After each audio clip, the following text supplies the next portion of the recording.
And thank you all for being here. I'm going to just jump right in because you guys didn't come here to hear me talk.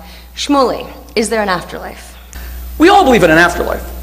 We just don't believe in some religious people's distortion of the afterlife. One such distortion took place a few blocks away at Ground Zero, where 19 men thought that by practicing violence they would get sex. It's quite an interesting idea. It's about as perverse as they come. Muhammad Atta, a note was left by him at Logan Airport where he said, "I will soon be with the women of paradise." For him, the afterlife is one giant orgy, where in recompense for his profound act of violence, he will get celestial orgasmic bliss. For some of my Christian brothers and sisters, the idea of the afterlife is this world as an anteroom for heaven, for a place that's going to be perfect. This is a book written about the afterlife by Dinesh D'Souza, who Christopher and I participated in a debate together in Mexico recently with him. And the introduction is by Rick Warren, one of the country's most respected pastors. He writes, "We were made to last forever, and this life is like a warm-up act, a dress rehearsal for the real show in eternity. Once we fully grasp this, it makes all the difference in the world, affecting our choices, values. We reorder our priorities and start emphasizing the enduring important things over the temporary things. So what is the purpose of this world? Only to get into the next world. Hence, religion has come under some very serious and accurate criticism that this world is belittled by faith, that what you do here is nothing but a means to an end, that Jesus is the road to salvation, that we try to garner enough virtue in this world and in this life so that we reach a critical mass, and that critical mass allows you to have the pearly gates of heaven open for you. And if you don't reach that critical mass, well, my friend, like an Oompa Loompa and Charlie in the Chocolate Factory, you get sent straight to the netherworld, but it's not made of chocolate. It is a big, giant barbecue. And you are going to be put on a spit, and you are going to roast forever and ever. Unfortunately, if you're Jewish and you don't believe in Jesus, even if you lived a virtuous life, at times, some of my Christian brothers and sisters would say, if I lived righteously, gave charity, honored my wife, and inspired my children, I am still going to that barbecue. This is the reason why, more than any other belief, the afterlife has undermined religion. St. Peter's Cathedral, where I had the great honor of meeting the Pope 4 months ago, was built with a belief in indulgences, that you could actually buy your way into the afterlife. Some say we have to have an afterlife, because otherwise, how do we explain all the evil in the world? If there's no afterlife, you mean Hitler can gas 1 million children. He can turn 5 million Jews and 90% of the world's Roma gypsy population into lampshades, ash, and soap. And he can just put a bullet through his brain and he can escape. Saddam Hussein can just go into a noose. Isn't he roasting somewhere? Come on, my friends. This is also an infantile idea. Do you really believe that no matter what they did to Hitler in some hellish afterlife, if he foundered in purgatory for all eternity, if they put needles into him, if they dismembered him, if they disemboweled him and drew and quartered him, that this would somehow make up for what he did to 12 million innocent non-combatants? Absurd to think that, well, at least he's getting his just reward. That's why, although Judaism absolutely affirms a belief in the afterlife, because we believe that there is mind and matter, that there is a conscience, there is a me, call it a soul, an individual will, which is not only conditioned to exist in the temporal confines of the body, but can actually transcend it. In other words, we are an idea and not just a living organism. And we believe that that idea can, of course, survive death. Nevertheless, we have Eden. Judaism is emphatic that the afterlife is right here on earth. The afterlife as a spiritual abode called heaven should be an afterthought. You don't serve God in order to get some big prize in the hereafter. That makes religion into nothing but a petty commercial enterprise. That makes religion into nothing but, God, if I do for you, then you better as heck do for me. And God is an end and not a means. The afterlife is right here, and we all believe in it. The Talmud says that the patriarch Jacob did not die, because the Bible says he didn't die. It says Vayigva, he was elevated. So the Talmud says, Yaakov Avinu lo mes, our patriarch Jacob never died. And then it says, what do you mean he didn't die? It says he was buried. It says that Pharaoh led a giant procession with Joseph, the viceroy of Egypt, with so many kings who put their crowns on his coffin. He died. And the Talmud says no. Mazaro b'chaim, afu b'chaim. Because his children live in the example that he displayed. He has an afterlife through them. I see that with Christopher. I see it with Martin Luther King. I'm a white Jew. But his afterlife impacts me almost every day of my life, because he was the greatest American of the 20th century, because he restored us to the founding principles of this nation. And every time we want to move away from it, every time someone says something stupid and racist, stupid and too ethnic, stupid and prejudicial, we remember that he had a dream. And that dream wasn't just while he was a collection of swirling electrons and molecules. That dream transcended him, and it lives on in his afterlife. And it impacts upon us until this very day. I am not interested in heaven, and I couldn't give a damn about hell. If I'm destined to burn, then so be it. I don't want to be in some perfect place where I have nothing to contribute. In my religion and Judaism, when I go to a cemetery to pray at the graves of great people who represented a great idea so that I'm inspired by their vision, by their dream, by their message, I am obligated to tuck in my tzitzit. I am obligated to not perform any of the Torah's commandments in their presence. The reason? Because we're not jealous of them in heaven. They're jealous of us on earth. They want to do more good deeds. They want to practice more virtue. A perfect abode in heaven is one of the worst religious ideas, even as I affirm a full belief in it. Not that I can prove it. I can't. I cannot.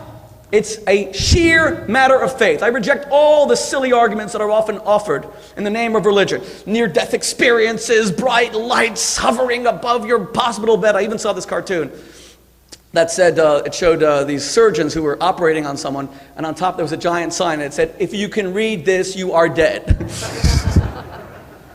I reject near-death experiences. I don't believe they are scientifically acceptable. There's plenty of ways to explain it. Ouija boards, people who speak to the dead are all frauds to a man. I debated them on Larry King, all the people who speak to those in the afterlife, Sylvia Brown and John Edward and James Van Prague. We were on Larry King, and I said, Larry, this is my yarmulke, and if one of these guys can get up right now and tell us when the next IED will explode in Iraq and Afghanistan, thereby saving the life of a brave American hero, because they can communicate with the dead, who they see the future, I will put salt and pepper on this yarmulke and I will eat it right here on national TV. Not one of them did it, and my yarmulke is still here. The afterlife are the good deeds that we do that live on forever. If we are fortunate and virtuous enough to make our life consecrated, to crystallize our idea through sheer force of will into something larger than ourselves. Something larger than ourselves. For some, it's a great act of philanthropy. Andrew Carnegie lives on. I don't have that kind of money. I hope to live on through inspiring my children to bestow dignity on others. That will be my afterlife. Will my soul go to some great abode in the heavens? My religion tells me it will. But I don't care if it doesn't. I was inspired when Christopher said he won't change his convictions because he's not going to allow the netherworld to make him believe. Come on, religion's not supposed to be practiced out of fear. If he changed, people said to me, are you going to convert him? It's going to be great. Can you imagine? The world's greatest atheist. You convert him at the Cooper Union, at the Great Hall. And hallelujah, glory be. And I said to them, how pathetic would that be? To discover that a man I've admired and seen as such a formidable opponent was all along a fake and a coward, who as soon as death stared him in the face, he decided, well, come on. Like the famous story with Machiavelli. Machiavelli was on his deathbed. This apocryphal story, they say it's true. But the priest says to him, do you renounce Satan and all his works? And Machiavelli ignores him. Do you renounce Satan and all his works? These are your last moments. Machiavelli opens one eye, turns to the priest, and he says, Father, at this stage of my life, it is not wise to make enemies. Our afterlife, atheist, religious person, agnostic can all agree, is making our life larger than ourselves. To that extent, some of us won't have one, because America has become so narcissistic, so self-centered. Facebook, all of this allows us to tell our friends what we ate for breakfast cereal. But those of us who understand it's not about us, it is something larger than us, and that's something that everybody with faith or lack thereof agrees, that it's not about us, then you will have an incredible afterlife. It might be on a global scale, and it might not be. You might be a hero to thousands, you might be a hero only to your own children.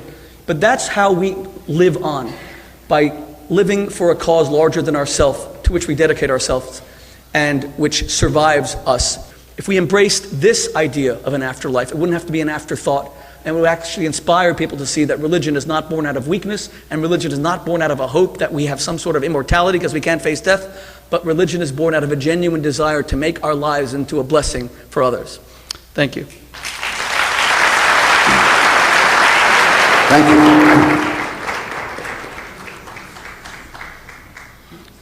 Well, I don't know, ladies and gentlemen, brothers and sisters, hope I can say comrades, friends, if any of you have ever had the experience of pushing hard on an open door and then having it swing in on you and fall, not flat on your face, but feel you didn't really need to give it that much of a shove. I thought I came all this way to debate the eschatological questions, the four last things: death, judgment, heaven and hell. What do I find? Another Jewish secularist.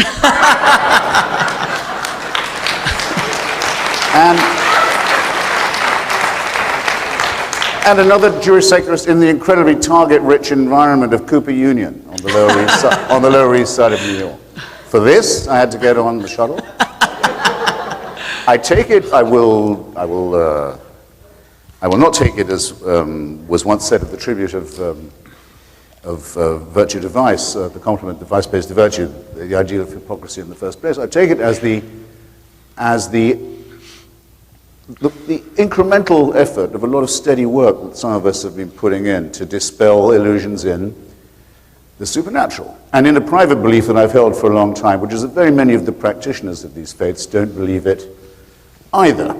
And perhaps that might be the first consolation that we take away from this evening's discussion. My own task having been so much lightened, even though I retain the tiny suspicion, and I hope it's an ignoble one, that Rabbi Shmuley might possibly be going easy on me. And that would be a great cause of resentment. If I thought for a second that that was true, it's already bad enough that I'm the fifth person appearing on this stage, and you may have noticed the steady decline in the standard of pulchritude that went on after number 3 had left the stage.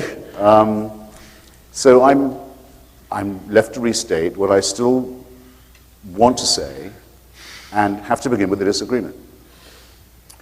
The idea that a person who martyrs himself and kills others in the cause of the faith will be rewarded in paradise is not a delusion of Muhammad Atta's. I wish it was. It would be very nice if we could say that that was the case. It is rather a belief firmly rooted in the holy book of the Muslim faith, the Quran. It is believed by an enormous number of people. It may not be disbelieved that someone who martyrs himself for the faith will be so rewarded. To do that would be to challenge the authenticity of the book, and therefore cannot be done. The most that can be done is to say that somebody interpreted this mad instruction incorrectly, but we would be living in a very happy world indeed if this was just a delusion of one leader of a 19-man gang. The same, I think, can be said of, you'll correct me, I'm sure, Shmuley, if I'm mistaken, but I think it's number 13 of the Rambam's list of articles of faith, Maimonides' opinions of what it's necessary to believe in order to be of the faithful, that there will be a resurrection. It comes just after, I think, the belief that the Messiah will come. Though, because it's Maimonides, because it's the Rambam, he does say, though he may tarry, you may not doubt that he will come, nor may you doubt that you're due another life. Now, I'm sorry. I take this stuff very seriously because I have to deal with, as I do with the Christian version of it, put so creepily and so shadily, that we bury our dead in the Christian faith, of which I'm not a member. They bury their dead in what they call, in this slightly evasive way, the sure and certain hope of resurrection. Not the sureness and the certainty of, you notice. They They haven't got the arrogance for that anymore, but the sure and certain hope